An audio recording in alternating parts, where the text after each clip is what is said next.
Welcome to Beyond the Broadsheet, a podcast by the Lincoln County News. We are a community newspaper based in Midcoast, Maine, and we provide the most comprehensive, in-depth coverage available anywhere of the 18 towns and one plantation that make up Lincoln County. My name's Molly Rains, and I'm a reporter here, and I have two new people joining me today. Hi, guys. Hey. Hi. Do you want to introduce yourselves quickly? Yeah, I'm Christina Wallace. And I'm Juell. And if you're wondering who they are, you'll find out in the second portion of this article. But first, we are going to talk about some of the top stories from our Thursday, June 12th edition, which Allie and Christina helped write because they are reporters. Spoiler.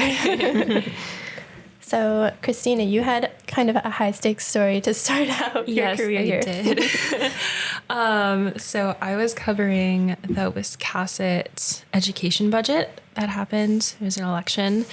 And Wednesday morning, we found out that Wiscasset actually rejected the education budget, which was pretty big news. Mm-hmm. So the validation vote took place on June 10th.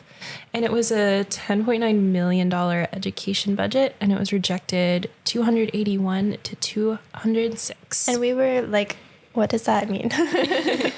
So what is going to happen now in Wiscasset? Yeah, so there's going to be a new process that starts. So the board is going to return to consider the budget. The total will be set at another open town meeting. Hopefully this one does not last 3 hours. And then the voters will have another shot to validate it. If they don't validate it by a certain date, the process just repeats. And I believe by July 1st, the budget that was voted on, the one that was rejected, will go into effect. Interesting. Wow. Yeah. This is not something we see all the time, typically. So kind of a fun one for you to start on. Yeah. And Kim Anderson, who's the Wiscasset superintendent, sent a written statement to you, Christina. She did. So Kim Anderson said, "I view it as an opportunity for our new school committee to coalesce around the revision of our new FY26 budget and enable a positive start to the new year." Awesome. And they also had their annual town meeting in Wiscasset. They did. So they approved that budget of $8.4 million. It's an increase of 4.47%. So $363,591. And we also had some people elected. So Christopher Hart and Douglas Merrill were elected to the school board committee. So they'll be serving 3-year terms. Incumbents Jody Hodwick and Jason Putnam did not seek re-election this year. And then for the select board, incumbent Pamela Dunning and a newcomer, Alyssa Key Easton, were elected to 2-year terms for the select board. And the incumbent Terry Heller did not seek re-election. Awesome. And then Brandon Delano was elected to a 3-year term on the Wiscasset Water District Board of Trustees. David Sawyer, incumbent, did not seek re-election, but was elected anyways as a write-in for the second of 2 3-year terms available. That's funny. I don't know the background there, but it's funny that you just can't escape sometimes. I believe he got 7 write-in votes. I saw that, yeah. So in terms of rejecting education budgets, we also had that happen in Jefferson. By a tighter margin, it was 90 votes in favor of validating the budget and 92 against. The budget was about $9.8 million for the 2025-26 school year, and that was an increase of just over 13%. When I was first reporting on the budget, I spoke with Jefferson Board Chair Danielle Bernier, and she said that it's a circumstance of them really being short-staffed and not having the people in-house to provide special education services, which means they have to send some people out of district and then bring in some contractors to provide services that they are legally required to provide in most circumstances. So the same thing is going to happen in Jefferson, where the board will revisit the budget, maybe come back with a number that is different. We'll see. It could be the same. And then we'll go through the open meeting and validation process again. So Allie, in Newcastle, history is being made. It is, yes. Well, so had some municipal races. Those were uncontested. So kind of the big news that came out of Newcastle was a decision to replace the open portion of the town meeting with a referendum. So not going to be any public gathering anymore. Last year, Kevin Sutherland said during a board meeting that only 3% of registered voters showed up. So Yeah. sounds like he's hoping this is going to bring it up a touch. Yeah, that's usually the argument for a referendum, is that like with absentee voting and stuff, people can participate more. But it makes me just personally a little bit sad because the open town meeting is such a quintessential like New England democracy symbol, you know? Totally. But good for participation. Yeah, right. There's trade-offs. Yes. But voters also decided to approve the $900,000 bond for Capitol Road programs, which is no small amount. Yeah, I know. And in those 3 uncontested races, we saw Louis Rector get reelected, or, oh, sorry. Oh, that's okay. Sorry, I don't know. I just stumbled over No, you're my right. words. You're right. He was Okay, yes. an incumbent. So let me just make a note. Awesome. Okay. Whenever you're And ready. is that, I always get mixed up, is Louis Louis or Lewis? There's no way to know. So just go Okay. with whatever you think. Okay. So Louis Rector was reelected to the Great Salt Bay Sanitary District, only by 7 write-in votes, though, because he did not get his paperwork in before the deadline, but he still made it back. Still made it. And then Thomas Costin Bader, he was also reelected to the select board. And Meredith Verney, she is back at the school committee, which is soon to become the RSU 48 board of directors. Yes, indeed. At the end of this month. Yes. Awesome. And then in Damariscotta, which, Ali, you are also covering now, we had incumbents reelected there as well. Yes. Well, we had some contested elections happening there, unlike in Newcastle. But Andrea Kushgarian, who was an incumbent, she got reelected to the select board, and newcomer Daryl Day was also elected to the board. And one other candidate, Stephen Wicks, unfortunately didn't make it in. He received 146 votes compared to Day's 149 and Kushgarian's 204. And Josh Pinkham, who was an incumbent, did not seek re-election. They were actually saying at the annual town meeting that he was the longest serving selectman for Damariscotta. Wow. And they also tried to elect him to the cemetery trustee position. They said he's had his time as selectman, maybe trustee, as a joke. Didn't actually happen, Yeah. but it was funny. Yeah, hard to leave once you get involved in municipal government. 100%. And as well in Damariscotta, incumbent Amy Guptill was reelected to the RSU 48 board of directors, even though she had a challenger, Jessica Hoppy. Awesome. Sorry, Ali, we're staying on you for so long. You had so many articles this week. Well, yeah, saying more about RSU 48, Damariscotta and Newcastle both decided to validate the budget. That budget went to a meeting previously where everyone approved all the articles, but they had to go to the polls to validate. And so Damariscotta validated it 245 to 54, Newcastle 126 to 41. And now we're just waiting on Bremen. So they Bremen. will... Bremen. She's from California. And they will validate the budget or decide whether or not to at their annual town meeting on Saturday, June 28th. Yeah, and we don't have an increase figure for you because it's the inaugural RSU 48 budget. So it's kind of a unique circumstance It is the very first one. in the exciting world of budgets.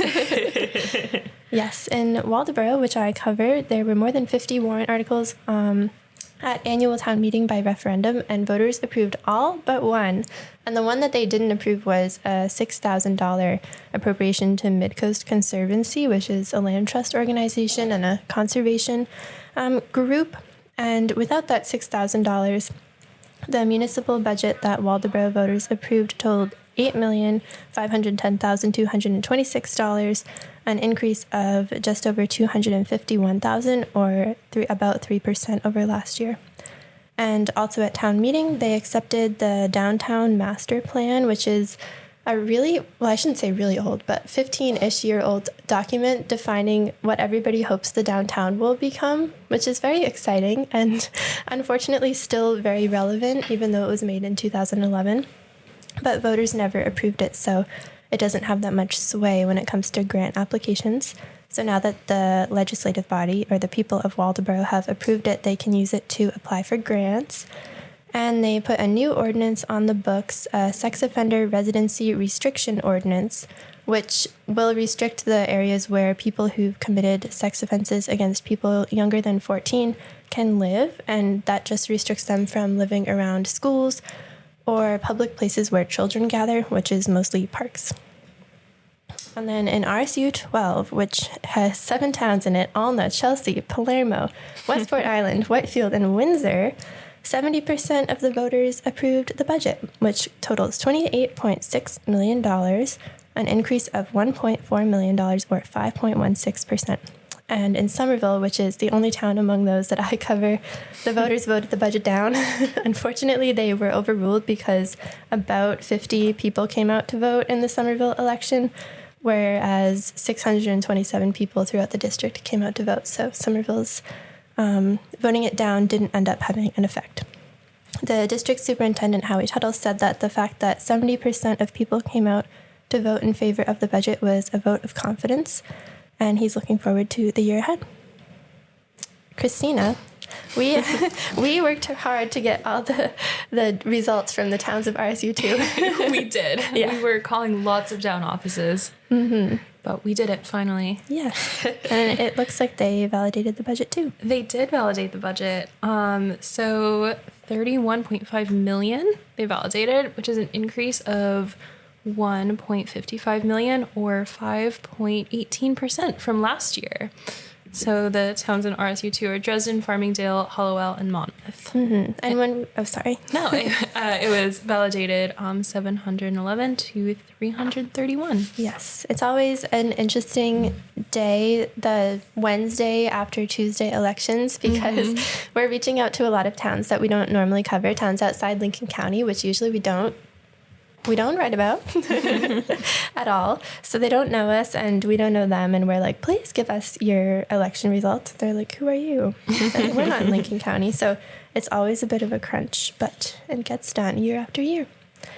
In RSU 40, which encompasses Waldoboro, Washington, Union, Friendship, and Warren, voters approved a budget of $40.8 million at the validation vote. That's an increase of $2.12 million or 5.47% over last year. And then results that we thought we would have this week but actually won't are Somerville's municipal election results. The select board said they, quote, lost track of time when they were approving and posting the warrant. So they ultimately consulted MMA and were told, you could hold the election. Basically, they approved the warrant one day too late. They could have held the election in violation of Maine state statute, but people would have been able to legally challenge the results. So they said, let's not go through that. And let's pay for the town office staff to be open another day and push the election forward a week rather than potentially pay legal fees. And the positions that will be up for grabs at that election are one select board position, which has been vacant for a few months since a resignation of Don Chase, and the incumbent CJ Rideout is running for re-election to road commissioner. I should say that Andrew Holmes is running for the select board position. He's a newcomer. And the election will be held from 3 to 7 p.m. at the town office on Tuesday, June 17th, which is exactly 1 week after when it was planned for. And Somerville voters can then attend open town meeting, the second part of their annual town meeting, on Saturday, June 21st at 10 a.m. in the gym of the Somerville Elementary School. And me and Christina will both be there. We will. And I also want to mention that in Somerville, where if you've been following along, they're dealing with some questions recently. They've hired a consultant to come in and get them ready for audits because the town is 3, and at the end of this month, they'll be 4 years behind in their municipal audits. So they're having a hard time budgeting, figuring out how much is in their accounts and where, and planning for the future. So they brought in Chris Backman, who's the current town manager for Orrington and used to work as a municipal auditor, to not do the audit, but to get all the books in order so that the town can do it. And he said, in his opinion, the state of the town can be attributed to bad practices and disorganization. But in his opinion, up to this point, he said there wasn't evidence of intentional wrongdoing. But of course, the audit will give us conclusive evidence on that. In Dresden, we had some new municipal officers. Keith Allen defeated incumbent Don Gleason for a 3-year term on the select board with 164 votes to Gleason's 156. Rachel Portella was elected to the RSU2 Board of Directors, a 3-year term, with 186 votes, and Gary Blau was elected to the Budget Committee with 168 votes. And also in Dresden, the second half of annual town meeting will take place at 6 p.m. on Tuesday, June 17th at Pownellborough Hall. That's the open portion of annual town meeting. The residents of Dresden are going to consider where to put a Veterans Memorial Park and then continue a conversation that's been going on for 6 months about whether they should sell a fire truck and buy a new one, which started at a special town meeting in December, at which residents could not come to an agreement and ended up tabling it. And so now it's on the warrant again, and we'll see what they decide to do. It's a 1994 ladder and pumper truck, and the discussion is, on the one hand, the town could sell it and use the money to maybe get a new truck. On the other hand, some residents think they could get more use out of the one they have. At the open town meeting, they'll also be considering a $1.9 million municipal budget, which marks an increase of $140,770 or 7.89% over last year. And then in very fun and exciting and celebratory news, in addition to all of the numbers that we've covered this week, we also got to go to some graduations. We did. I know that not everybody's graduations have been in the paper yet, but we've all been to them now. Yes. Mm-hmm. So I went to Lincoln Academy's graduation last Friday. And which ones have you guys covered so far? So I cover the Madomic Valley High School graduation.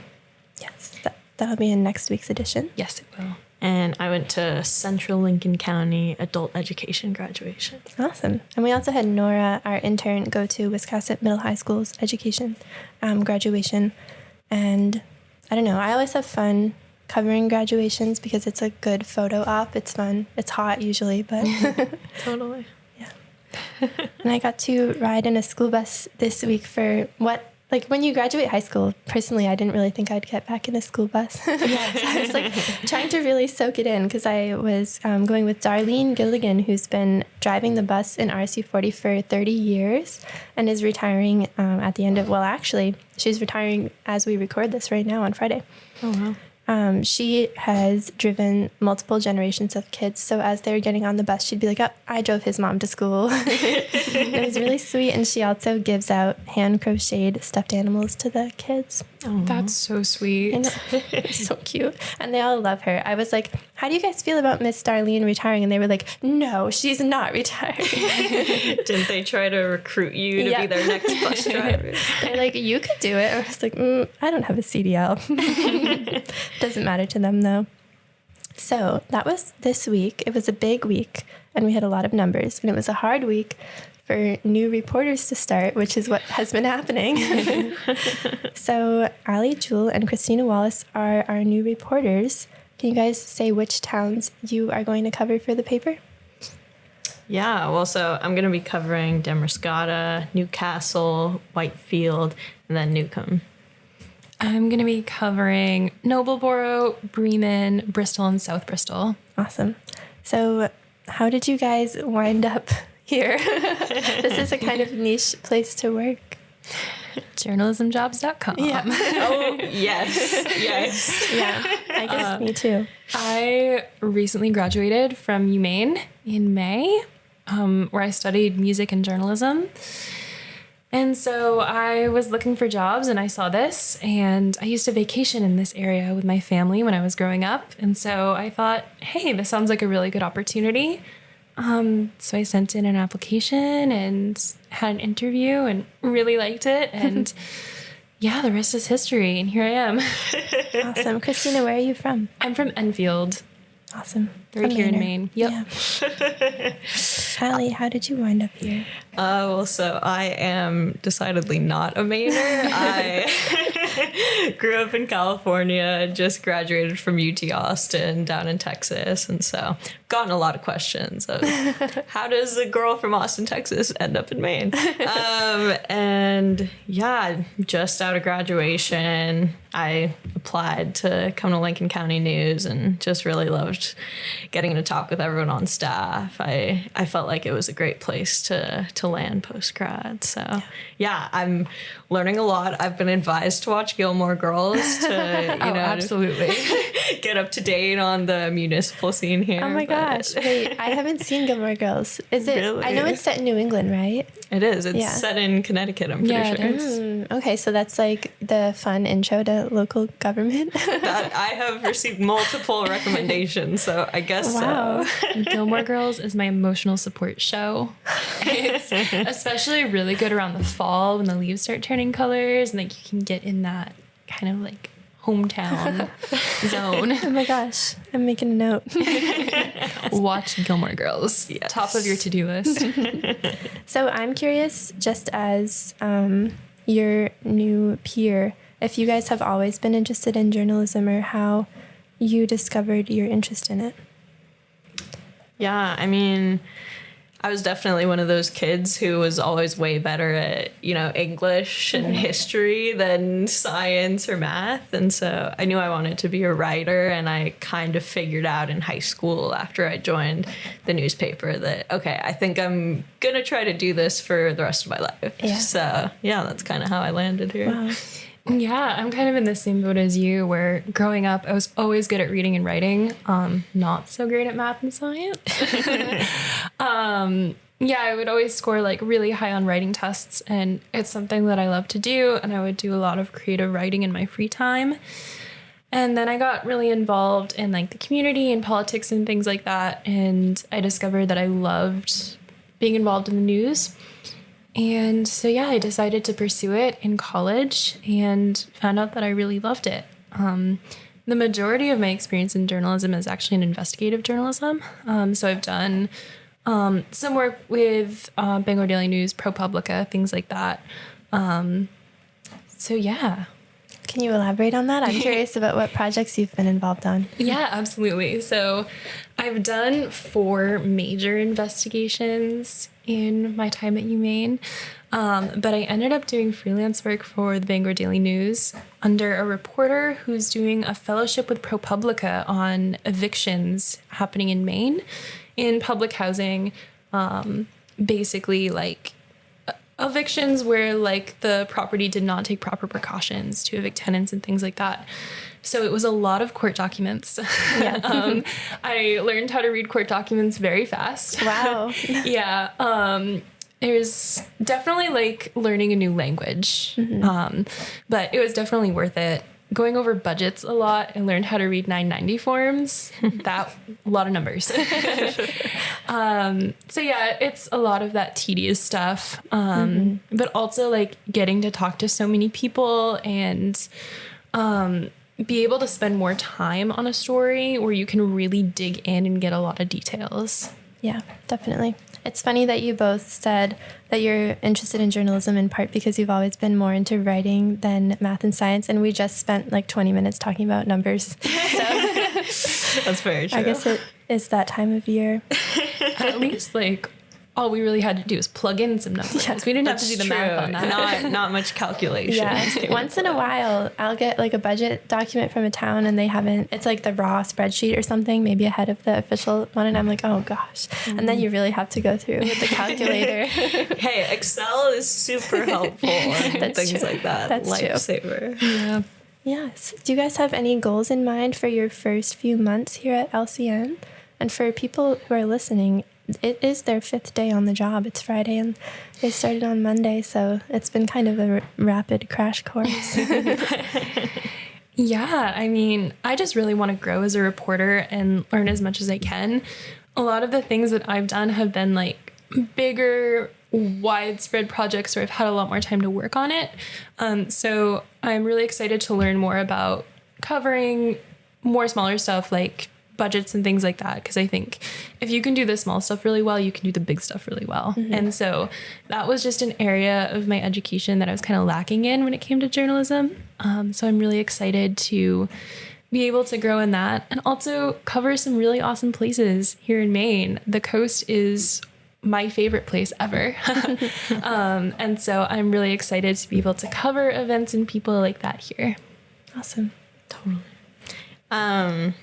Yeah, I mean, I feel like just getting into the groove of being a full-time reporter, juggling multiple stories at once, and really finding my journalistic voice is a big goal for me. This is, again, going back on the math and science thing, but I do like to work with data and do coding, and so I'd like to try to find some kind of opportunity to tie that into storytelling. So that's exciting for me to hear, just from like I want to learn from you guys. And I'm really excited to have you guys here. For a while, we had like the previous cohort of reporters that I was a part of was a group of 4, and we were very close-knit and able to learn from each other. And there's been a change since then, but it's great to have you guys here, and I'm excited for what the next year is going to hold. Yeah, I'm excited too.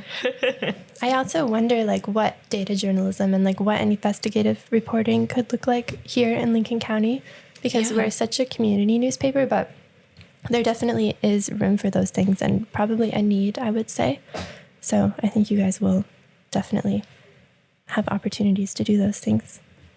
awesome. Yeah. Yeah. When we interviewed you guys and when you guys were considering the job, I know that we were talking about how difficult it is to find housing. But you guys both pulled it off. We did. Yeah. So congratulations. I went on Craigslist. I found a spot. It all came together. Yeah. Facebook Marketplace was my best friend. It's amazing that knock on wood, that it worked out so well. You know? Yeah, absolutely. How has it been getting settled in the community? It's been good. I mean, I definitely feel like just getting out on reporting duties has been my best introduction around here. But yeah, I definitely want to get out and explore more. I had never been to New England before moving here, so there's a lot of ground to cover.